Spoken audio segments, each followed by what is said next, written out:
जय हिंद दोस्तों। आज हम लोग यूपी पुलिस कांस्टेबल भर्ती 2023 से संबंधित मैथ पढ़ेंगे। और आज हम लोग मैथ से संबंधित पहला वीडियो है हम लोग मेरा, और इसमें आज हम लोग नंबर सिस्टम को समझेंगे। ठीक है ना। आज हम लोग नंबर सिस्टम को थोड़ा समझेंगे, उसके बाद उससे संबंधित प्रश्नों को हल करेंगे। ठीक है। और मैं मुकेश पटेल, आओ हम लोग नंबर सिस्टम को समझते हैं।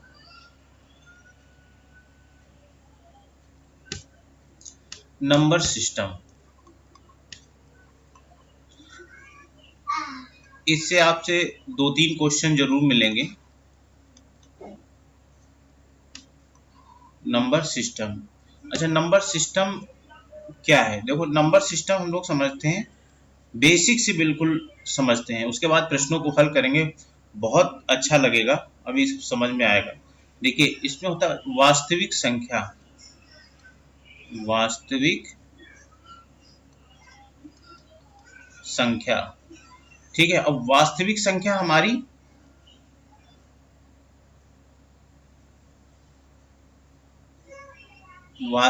हमारी दो प्रकार की होती है। वास्तविक थोड़ा सही नहीं लिखा है,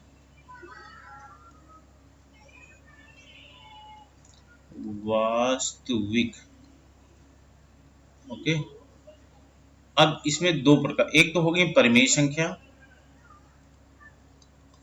परिमेय संख्या, ओके। और एक क्या हो गई? अपरिमेय संख्या। एक हो गई अपरिमेय संख्या, ठीक है। अब हमारा देखो, परिमेय संख्या क्या होती है? परिमेय संख्या वह संख्या होती है जो P अपान Q के रूप में लिखी होती है, अर्थात जो हम भिन्न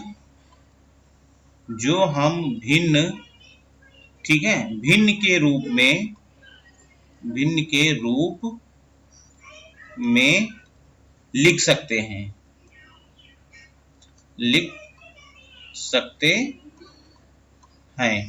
जैसे 3/2, 4/3, 5/1 और 6/1। ठीक है ना। ये हमारी क्या होती है? ये परिमेय संख्याएं होती हैं। अच्छा, अपरिमेय संख्या किसे कहते हैं? अपरिमेय संख्या वो होती हैं जिन्हें, ठीक है, जो संख्या भिन्न के रूप में हम नहीं लिख सकते हैं। जो संख्या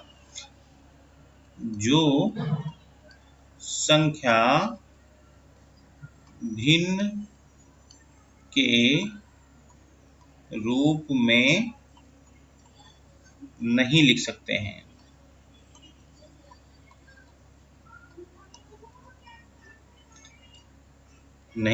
हैं। जैसे इसमें क्या होगा? जैसे √2, √3, ये सब अपरिमेय संख्या हैं। √4, √5, ये सब हमारी क्या हो जाती है? अपरिमेय संख्या। ठीक है। अब चलते हैं नेक्स्ट। जैसे क्वेश्चन आता है, अक्सर इसमें पूछा गया है, कई बार ये क्वेश्चन पूछा गया है। क्या पूछा गया है कि 12 के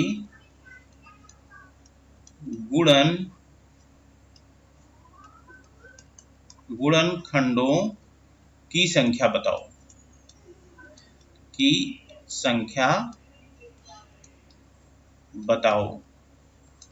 ठीक है ना। इन्होंने कहा कि 12 के गुणनखंडों की संख्या बताओ। ये क्वेश्चन मतलब समझाने के लिए मैं आपको बता रहा हूं। तो इसके गुणनखंड आप कैसे निकालोगे? देखिए, इसके गुणनखंड हम लिखेंगे 2, 12 के गुणनखंड करेंगे 2 छाक 12, 2 तई 6, 3 एकम 3।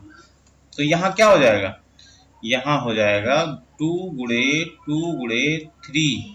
ठीक है ना। ये हो गए। अब यहाँ पर हम क्या करेंगे? 2 के पावर 2 है और 3 की पावर 1। अब इनके 12 के गुणनखंडों की संख्या हमको बतानी है।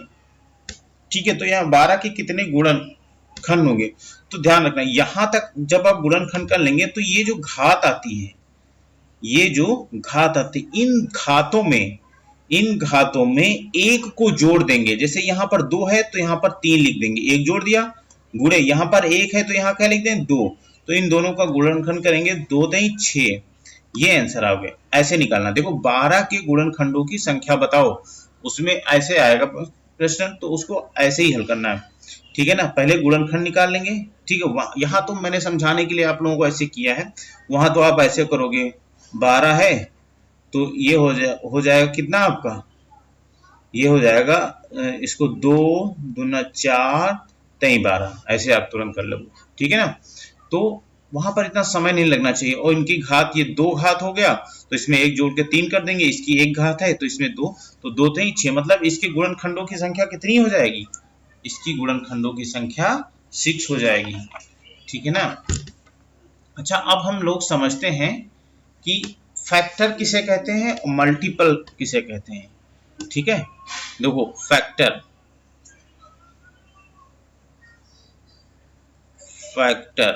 ठीक है ना, फैक्टर किसे कहते हैं, फैक्टर मतलब होता है गुणनखंड, ओके। अच्छा, गुणनखंड जैसे मान लो कि गुणनखंड क्या है, 12 के गुणनखंड। ठीक है ना, हम एक एग्जाम्पल लेते हैं, 12 के गुणनखंड बताइए, तो इसमें 12 को हम 1 से गुणा करेंगे, 12 मिलेगा। ठीक है, 2 हो सकता है, 3 हो सकता है, 4 हो सकता है, 6 हो सकता है, 12 भाई 1 से 2 छाक 12 हो सकता है, 3 चौक 12 हो सकता है, 4 तई 12 हो सकता है, 6 दूनी 12 हो सकता है, 12 एकम 12 हो सकता है। ये हमारे क्या हो गए, गुणनखंड हो गए। ओके, अब हमको बताना है मल्टीपल,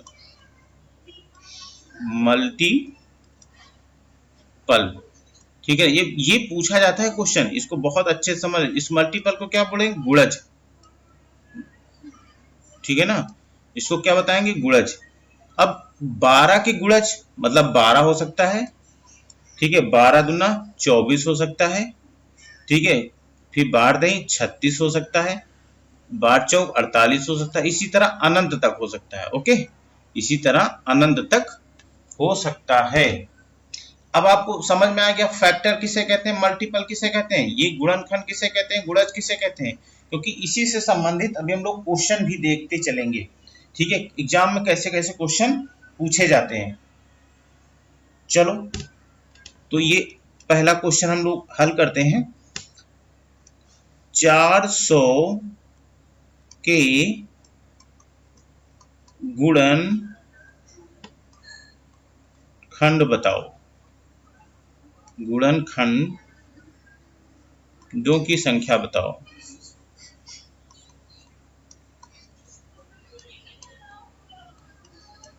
ठीक है, इन्होंने बताया 400। ठीक है, तो आप लोग क्या करोगे, ठीक है ना, इसका पहले गुणनखंड निकाल लेंगे,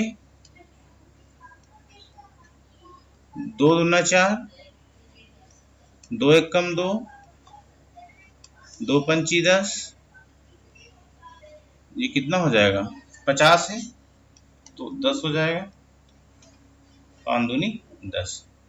ठीक है, तो यहां पर कितना आ गया, 1 2 3 4, मतलब 2 के पावर 4 इंटू 5 के पावर 2 है। मैंने क्या बताया कि जो ये घात आती है, इन घातों में एक जोड़कर, मतलब 4 है तो यहाँ 5, और यहाँ 2 है तो यहाँ 3 कर लो और गुणा कर दो, 5 3 15। इन 400 के गुणनखंडों की संख्या कितनी होगी, 15 होगी। ये आंसर आ गया। ठीक है, इसी तरह हम लोग नेक्स्ट क्वेश्चन को देखते हैं। नेक्स्ट क्वेश्चन हमारे है दूसरा, 600 के कुल गुणनखंडों की संख्या बताओ। आपको 600 के कुल गुणनखंडों की संख्या बतानी है।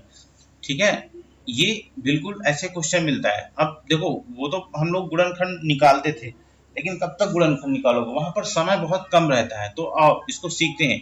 ये 600 ऐसे लिखना, ठीक है, इसको तोड़ देना। आगे क्या है, 6 है, तो इसको हम लिखेंगे 6, और ये पीछे 6 इंटू 100 हो जाएगा कितना, 600 हो जाएगा। अब इसको हम तोड़ देंगे तो 2 इंटू 3 6 हो जाएगा। इसको तोड़ देंगे तो 2 दूना 4, 2 दूना 4, पंचे 20 और पंचे 100, ऐसे निकालना सीखो। ठीक है ना। अब देखो यहाँ पर 1 2 3 मतलब 2 के पावर 3 है। ठीक है ना। अब 3 1 है तो गुणे 3 की पावर 1 है, गुणे 5 2 बार है तो 5 की पावर 2 है। अब मैंने क्या बताया कि घातों में एक जोड़कर, ये आप नोट कर लेना कहीं भी, यहाँ पर नोट में लिख दे रहा हूं। ठीक है ना, इसको अपने कॉपी में नोट कर लेना। ध्यान रखना, ध्यान रखना, घातों में, घातों में, ठीक है ना, एक जोड़कर, एक जोड़कर घातों का गुणा करते हैं, घातों का गुणा करते हैं। ठीक है ना। तो देखो घातों में एक जोड़ दो, ऊपर 3 है तो यहाँ 4 हो जाएगा, गुणे ऊपर 1 है तो यहाँ 2 हो जाएगा, गुणे ऊपर 2 है तो यहाँ 3 हो जाएगा। ठीक है ना। 4 दूनी 8 त्रिक 24 24, मतलब 600 के कुल गुणनखंडों की संख्या कितनी होगी, 24 होगी। ये आंसर आएगा। इसको विद इन 10 सेकंड के अंदर फटाक से सवाल लगा के आंसर भर के क्लिक करके आगे निकल जाना है। ठीक है ना। आज हम लोग इसको सीखते हैं, बहुत अच्छे से सीखेंगे। ठीक है, चलिए नेक्स्ट क्वेश्चन को हल करिए। नेक्स्ट क्वेश्चन हमारा क्या बोल रहा है, ये हो जाएगा हमारा तीसरा क्वेश्चन। 380 के कुल गुणनखंड बताओ। 380 है ये, ठीक है ना। 380 के कुल गुणनखंड बताओ। तो मैंने क्या बोला था, देखो यहाँ 380 लिख लोगे फटाक से, इसको हम छोटा कर लेंगे। ठीक है ना, इसको हम 38 कर लेते हैं। यहाँ पर 10 बचा, इसको हम 10 कर लेते हैं। फिर इसको फटाक से छोटा कर लेंगे तो 19 19 19 दून 38 होता है। ये हमारा हो जाएगा 5 दूनी 10 हो गया। फटाक से ऐसे इसको, इसका गुणनखंड आपको ऐसे ही निकालना, वहां टाइम नहीं लगाना है। ठीक है ना। तो देखो 19 की पावर 1 हो जाएगी, गुणे एक 2 यहाँ पर है, एक 2 यहाँ पर, तो 2 के पावर 2 हो जाएगी, गुणे 5 के पावर 1। ठीक है ना। अब हम क्या करेंगे, घातों में एक जोड़ लेंगे। घातों में एक जोड़ोगे तो यहाँ पर 1 है तो 2 हो जाएगा, गुणे यहाँ 2 है तो यहाँ 3 हो जाएगा, गुणे यहाँ पर 1 है तो यहाँ पर 2 हो जाएगा। अब इनका गुणा कर देंगे, 2 तई 6, 2 तई 6 दूनी 12। ठीक है ना। तो 380 के कुल गुणनखंड कितने होंगे, 12 होंगे। समझ में आया। आइए अब इससे अच्छा क्वेश्चन हम लोग हल करते हैं।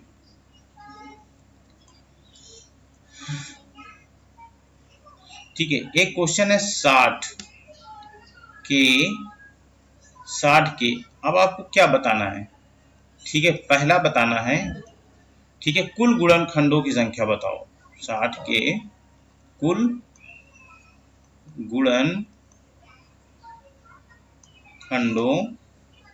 गुणनखंड बताओ। ठीक है, गुणनखंड बताओ। ओके। दूसरा क्या है, विषम गुणनखंडों। 60 के विषम गुणनखंडों की संख्या बताओ।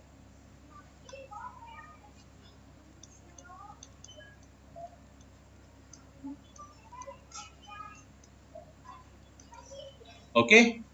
अब तीसरा क्या पूछ सकता है, एग्जाम में आ सकता है, सम गुणनखंडों की संख्या बताओ। ठीक है ना। 60 के सम गुणन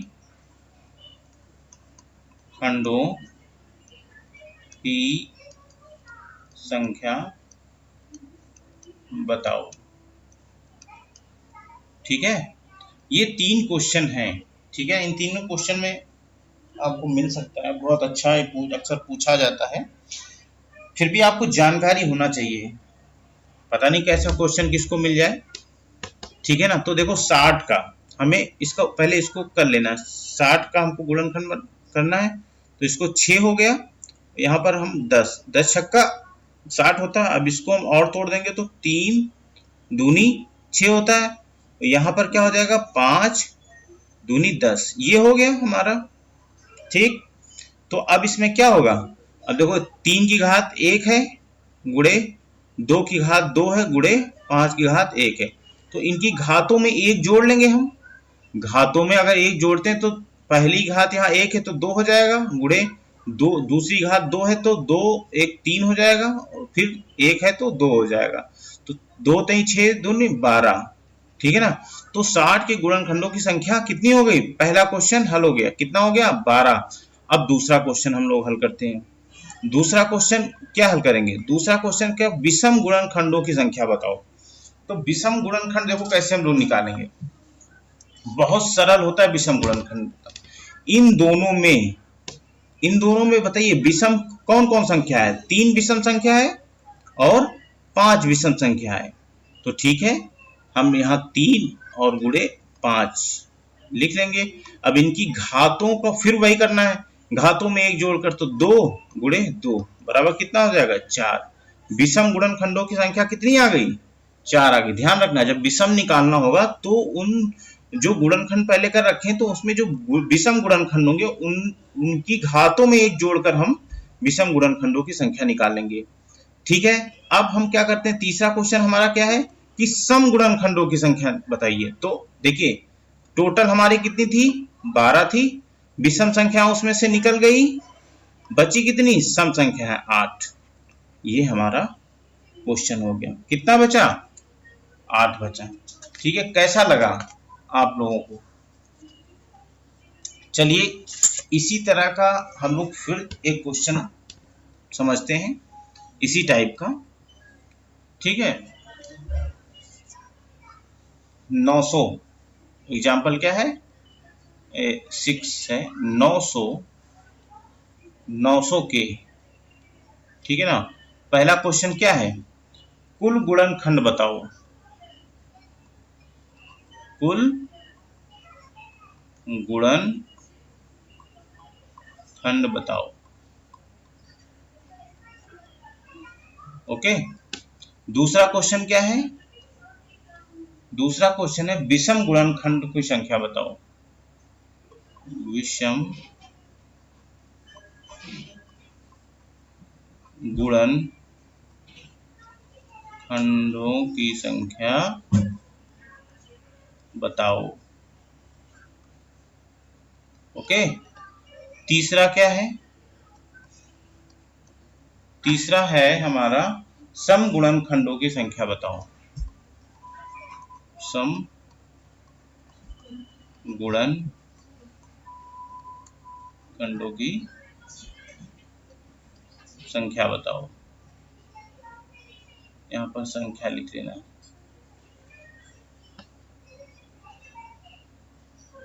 संख्या।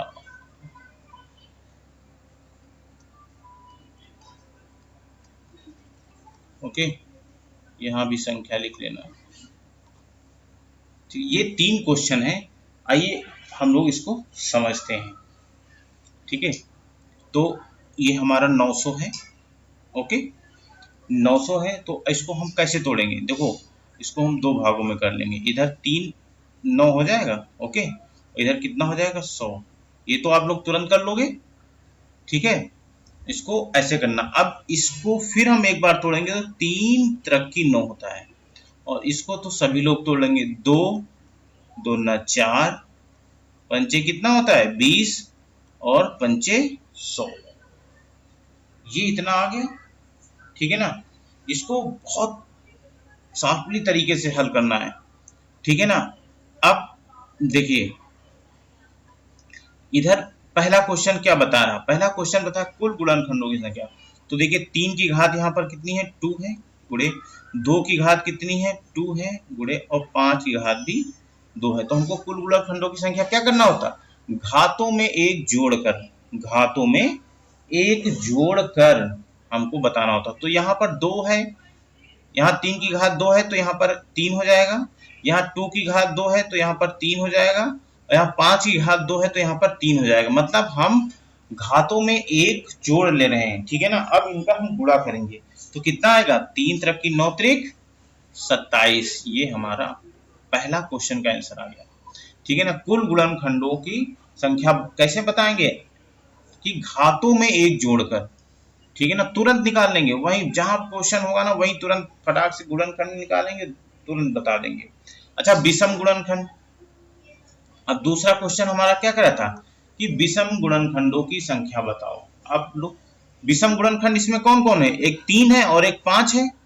तो 3 की पावर कितना है 2 है, तो इसमें एक हम जोड़ेंगे तो कितना हो जाएगा 3 हो जाएगा।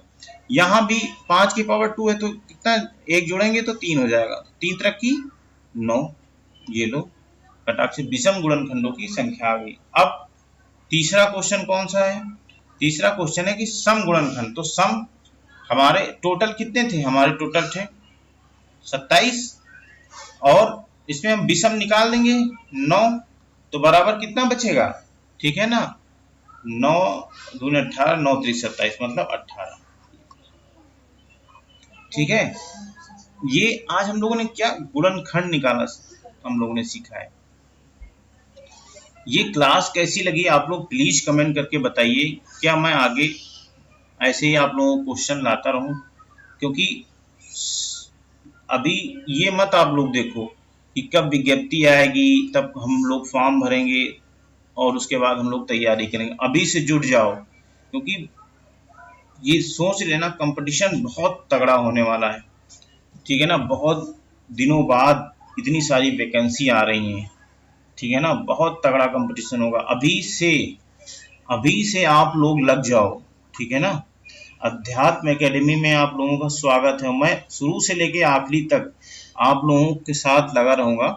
और देखो मैथ हम लोग पर डे पढ़ेंगे कम से कम 25 क्वेश्चन, ठीक है ना, इनको बहुत अच्छे से समझेंगे, ठीक है। और साथ में हिंदी, ठीक है ना, हिंदी के भी क्वेश्चन और जीएस के भी क्वेश्चन और प्लस रीजनिंग के भी क्वेश्चन, ठीक है ना। ये हम बीच बीच में हल कराते रहें, लेकिन मैथ हमारा कंटिन्यू रहेगी, मैथ प्लस रीजनिंग ये हमारा कंटिन्यू रहेगा, ठीक है ना। और जब इसमें अच्छा खासा कवर कर लेंगे हम लोग, फिर हिंदी और जीएस पे हम लोग जोड़ देंगे, ठीक है ना। और अभी हम लोग आज गुणनखंड के बारे में समझे बहुत अच्छे से, ठीक है ना। कैसा लगा आप जरूर कमेंट करके बताइएगा, ठीक है। मिलते हैं कल, ठीक है, नेक्स्ट क्लास में। जय हिंद दोस्तों।